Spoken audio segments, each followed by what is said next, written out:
The Hebrew Bible, although the text was fixed or canonized essentially in the late antiquity, it was transmitted in written and oral form from late antiquity down to the Middle Ages. Mm-hmm. And although the written form of the text was essentially fixed, its oral performance and the way it was read orally differed across different traditions and different geographical areas. What do you mean by the Bible was transmitted orally? Tell us what that means. And you talk about the performances. So what does that mean? Well, it means that the Hebrew Bible was copied in terms of, scribes were copying manuscripts. Yeah. So that one could call a written transmission. And that had therefore a chain of transmission, because a scribe would use a manuscript as a model, and then that manuscript eventually would be used as a model for another one. But parallel with that, in the transmission of the Hebrew Bible, there was a tradition of oral reading. That is to say, a teacher would teach a pupil how to read this written text of the Bible orally. And that was called a reading tradition. And that oral reading was passed on from teacher to pupil through the generations. Okay. And since late antiquity down to the early Islamic period, we're talking about 9th century perhaps. Late antiquity, what century are we talking about? Well, let's say after this, just broadly speaking, after the destruction of the Second Temple at 78 CE. The Hebrew Bible had these sort of dual channels of transmission in written and oral form. Now, the point is that the written tradition was reasonably stable and fixed, but the oral traditions exhibited some degree of pluriformity, and that this pluriformity of oral reading traditions could be correlated with region of transmission. For example, the tradition of reading the Bible in Palestine differed from that in Babylonia and beyond in other regions as well. But those were the main sort of splits of traditions. Oral and pluriformity, you mean that there's not one way of doing it, there's two rival traditions essentially of how to read the Bible. Then there's several different traditions because and in Palestine, there were several different traditions.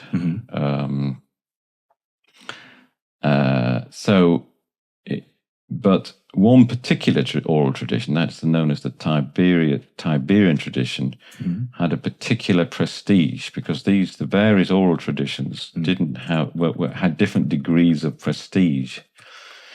So it was the Tiberian tradition which had the greatest prestige, certainly in the Middle Ages, and it seems since late antiquity. And this was a tradition which had been transmitted by scholars in Tiberias, associated with the so-called Palestinian yeshiva. The Palestinian yeshiva was the seat of authority of Judaism in Palestine since late antiquity.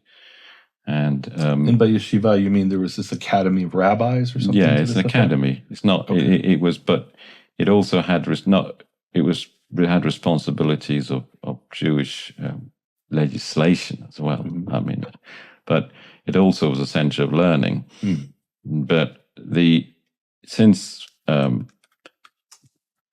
since the middle of the first millennium CE, or certainly the early Islamic period, we come to learn about various scholars known as the Masoretes, who were specifically responsible for the transmission and preservation of the transmission of the Bible. And we know that in Tiberias there was a school of Masoretes, and many of them had central positions in the Palestinian yeshiva. In fact,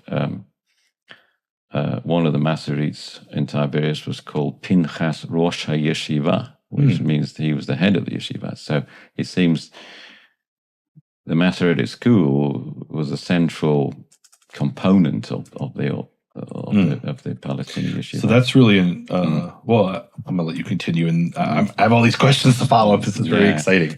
Yeah. So the point being is that therefore the activities and the transmission activities of the Tiberian Masoretes was very much associated with the center of Jewish authority, and that almost certainly was one of the main reasons why the Tiberian tradition became regarded as the most authoritative and prestigious tradition in the early Middle Ages. Now, until the early Islamic period, so 9th century, let's say, this was essentially only an oral tradition. So it was just passed down through oral memory. Now, in the Middle Ages, in the early Islamic period, there were developments going on in the Islamic world which had a big impact on the Hebrew Bible. And one of them was an increase in committing oral traditions to writing. In the very early Islamic period, there's still a lot of oral transmission of key Islamic texts, for example, poetry and hadith, which is the oral traditions of the Prophet Muhammad. These from the very early Islamic period, these were transmitted only in oral form, and sometimes scholars would take notes, but there was no real systematic commitment to writing of the traditions. But by the 9th century, there was a more systematic commitment to writing of some of these oral traditions in the Islamic world. I mean, there are a variety of factors which might have had an impact on this. One of them was the influence of the Iranian in the Abbasid period, that is from the second Islamic century, mid-8th century CE. There was an increase of Iranian culture of scribal practice coming from this, from Iranian traditions, which had an impact, I think, on the Islamic world. Also, another factor was the big increase in bureaucracy in the Abbasid period. There were far more documents being produced, and that was a kind of a catalyst to the spread of writing. This phenomenon has been identified by historians of England, actually, that when you get in the Middle Ages, there was a certain period when there was an increase in bureaucracy, and that was a trigger to a greater increase in literacy and practice of writing. So this had an impact in the Hebrew Bible in that it was about this period when these oral traditions of the Hebrew Bible became textualized, i.e., began to be written down, represented in written form, and this was done by, as you all know, when you read the Hebrew Bible, this was done by marking Hebrew vowel signs, sort of notation system in vowel signs. Now, the phenomenon of writing this down, let's say, was essentially stimulated by the Islamic environment. Another factor which had a big impact, another factor in the Islamic environment which had a big impact on the Hebrew Bible was the use of the beginning of use of the codex to write the Hebrew Bible, which until the Islamic period, the Hebrew Bible was written in scrolls, but it continued to be written on scroll form throughout Middle Ages down to modern times, of course, in liturgical context. But the codex got adopted. Really, it appears from the Islamic environment on the model of the Quran, almost certainly. And this was applied to the Hebrew Bible. And this, among other things, this allowed a greater freedom in terms of notation, in that the scroll was the sacred object which was not changed in any way, whereas the codex became more of a sort of a study Bible.